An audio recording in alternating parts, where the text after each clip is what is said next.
In 1947 in the New Mexico desert, an operator hears a strange signal on the radio that makes his dog bark like crazy.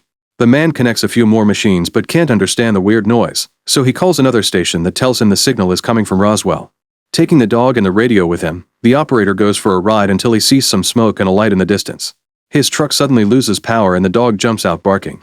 The operator follows it and finds the area on fire with something strange in the middle. At that moment he hears a noise and panics as he looks up at a very bright light.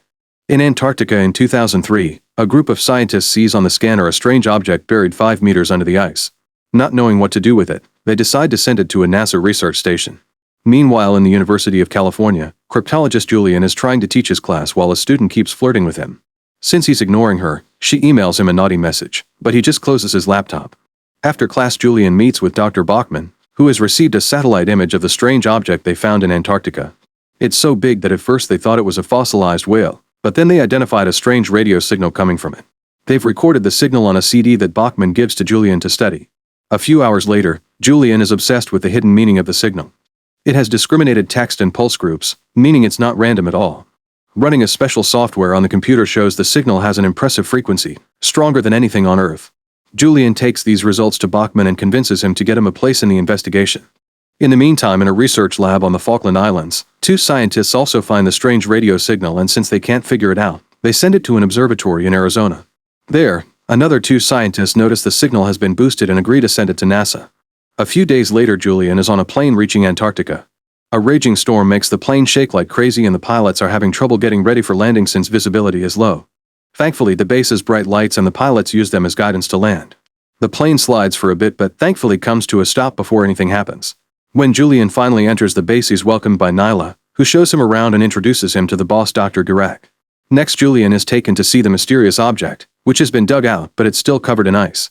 Following regulations they're letting it melt off naturally, although they've noticed it's melting at an unusual rate. Both Gurak and Julian think there's a chance the object may be extraterrestrial. Julian takes a closer look and when he touches the ice, a mysterious energy goes up his arm and makes him revisit all the memories from the last few days. When Julian removes his hand, the skin is red. At that moment Julian is found by Dr. Kate, who turns out to be his ex. She doesn't believe he can stay out of trouble but still begs him to behave since this project is important to her. That night Julian dreams of something glowing inside the ice. He wakes up in the middle of the night when he hears a strange noise and comes out of his room, noticing a shadow sneaking around and tons of water on the floor. As he follows the trail, he senses something behind him and turns around, only for the mysterious energy to show him visions of the universe, the New Mexico incident, and strange creatures. At that moment Julian wakes up again, unsure if he dreamed that or not. In the morning Nyla shows Julian their experiment on genetically engineered food, which has allowed them to grow corn in the Antarctica. The temperature is quite warm in the cornfield so the team works with few clothes on. Julian notices Kate gets along very well with Straub and gets jealous. In the meantime, a government agent and the Secretary of Defense are looking at Julian's, Garok's, and Bachman's profiles. It turns out Julian got naughty with a student in the past and that's why for a few years he left teaching, working for NASA instead. That student happened to be Kate. They also take a look at the signal NASA shared with them and discover it's identical to the one from 1947. At the base, Julian spends all his time studying the signal without making much progress. He's joined by Communications Officer Grisham, who shares how he found the signal coming from the ice. For lunch, the duo goes to the mess hall and Julian gets to meet the rest of the crew. They ask him about his job and Straub mocks him for believing in aliens. Sometime later, the crew discovers they're having a communication blackout, which happens often if there's a storm. Julian checks on the object and is amazed by how much the snow has melted, pointing out they can almost see the object itself now. Nyla thinks she can feel a low-grade impulse in her joints but when she tries to touch the ice, Julian warns her not to do it. The signal hadn't been harmonic when Grisham first found it, which means now there are 2 or more separate frequencies combined in one signal. Since Julian can't connect to the satellite, he convinces Grisham to get him an antenna and connects his computer to it so he can continue analyzing the signal.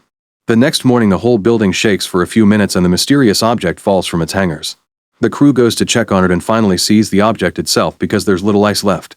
It looks like nothing they've ever seen before and when Kate touches it, she is hit by an electric shock.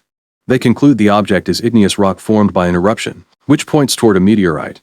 The signal is exactly like aircraft retrieval data, so Julian believes it's a black box. As he rushes back to his computer, he explains his theory. This object fell on Earth by mistake and it's sending a signal to be rescued. Using all this new information combined with math, Julian finally manages to decipher part of the message. They still can't understand it and Straub mocks him for it. The group takes a snack break and Straub insists the idea of aliens is crazy, but everyone else agrees with Julian's theory. At that moment they're called back to the maintenance bay because a crew member has found a crease on the object. The team discusses the idea of opening it and Kate worries about potential virus or other pathogenic organisms, but Straub points out the labs are sealed environments and they all agree to open it in the morning. Meanwhile, Bachman is called to the White House to discuss some terrible news regarding the mysterious object.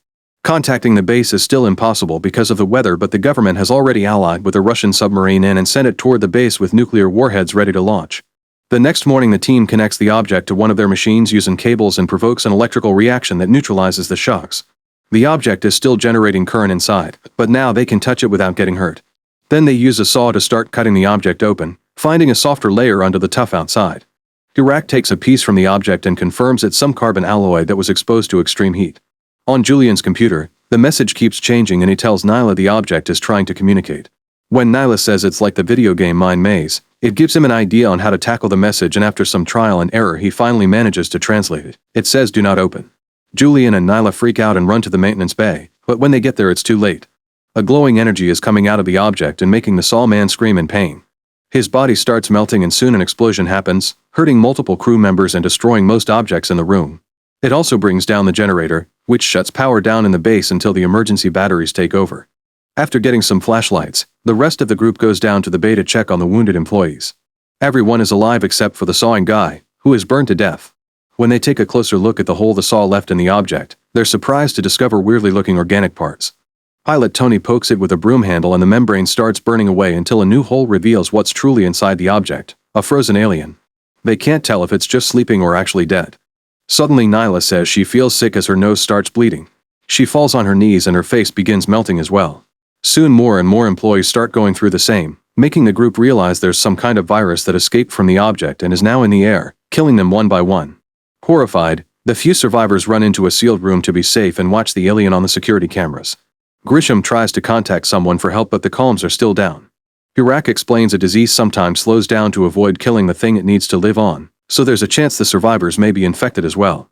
While the group fights over what to do, the alien opens its eyes. By the time the crew looks at the screen again, the creature is gone from the bay. They agree to go looking for it and to get the guns brought by the pilots. Using just their flashlights, the crew starts searching the maintenance bay. Stroiba gets scared when he feels something at his back, but it's just Kate. Grisham is also searching, unaware something is watching him from afar. It goes away when Grisham turns around with his flashlight. The presence then starts following Tony, who screams when he sees something moving in the shadows. As Julian tries to climb over some boxes to reach the next base level, Kate turns off the power in the rooms they aren't using and Julian falls. He recovers quickly and begins following a weird noise until he finally finds the alien, who appears to be scared. Julian puts down his flashlight while using gentle words, trying to prove he's friendly. The alien slowly comes out and puts its claws near the flashlight, absorbing its energy until it's off. Then the alien approaches Julian and carefully grabs his head with both hands, sharing the energy. When the alien opens its eyes, Julian begins having beautiful visions of the rest of the universe. At that moment the others show up and Traub tells Tony to fire his gun. The bullet hits the alien and from the resulting wound, a strong energy beam comes out, knocking down Tony and Grisham when they try to come closer. Once all the energy has been expelled, the alien falls and dies, causing its body to disintegrate to the point of disappearing. Tony explains he thought the alien wanted to kill Julian, but he disagrees, saying the alien's touch felt safe. It didn't change into fear until Tony showed up. At that moment the White House finally finds a hole in the storm and gets in contact with the base. Bachman explains they know about the alien and the infection, so Julian assures him this illness hasn't left the base. Then Bachman also tells them about the New Mexico incident and the killing pathogen, which the aliens are immune to. These creatures communicate with each other through telepathy and have already killed everything on Mars. When Julian announces the alien is dead, the Secretary of Defense decides blowing up the base is the only option they have to get rid of the virus. He wants Bachman to lie to the crew and tell them help is coming, but Bachman refuses and only tells them a Russian submarine is on its way. Julian reads between lines and asks how many hours they have, to which Bachman responds 3. After the conversation ends, Straub freaks out and says he wants to leave on the plane even if the storm is bad. Julian reminds him they're infected and leaving means taking the virus to the outside world, but Straub thinks that if they were actually infected they'd already be dead. As the submarine comes closer, the scientists run some blood tests to confirm they aren't infected, although Julian points out this new virus could be insignificantly tiny and hiding in the protein. Straub sees this as a signal to leave and Tony supports him, but the others don't. Kate's lack of support makes Straub mad and he insults her as he tries to attack her, but Julian moves faster and knocks him down with a punch. Suspecting that Straub and Tony will try to leave anyway, the others take Tony's gun and go around changing the passwords on the locks. In the Russian submarine, They get ready to shoot the nukes in 18 minutes. At the base, Kate and Julian finish changing the last lock and hold hands to comfort each other until they hear a shot. In the mess hall, Straub and Tony have jumped on Grisham together and use a fork to stab him in the neck. In the struggle, the gun is shot multiple times and the bullets hit the wall, the ceiling, and Garrock's shoulder. Once Grisham passes out, Straub and Tony grab the gun and start running at the same time Julian and Kate come back. Straub shoots again, hitting Kate in the shoulder too. Garrock realizes the two men will be escaping through the drain pipes in the cornfield and sends Julian after them. By shooting all the locked doors down, Straub and Tony make it to the cornfield. As they run, their mere presence begins killing all the corn, confirming they're indeed infected. Tony changes his mind and wants to stay, but Straub still wants to escape and threatens Tony with the gun.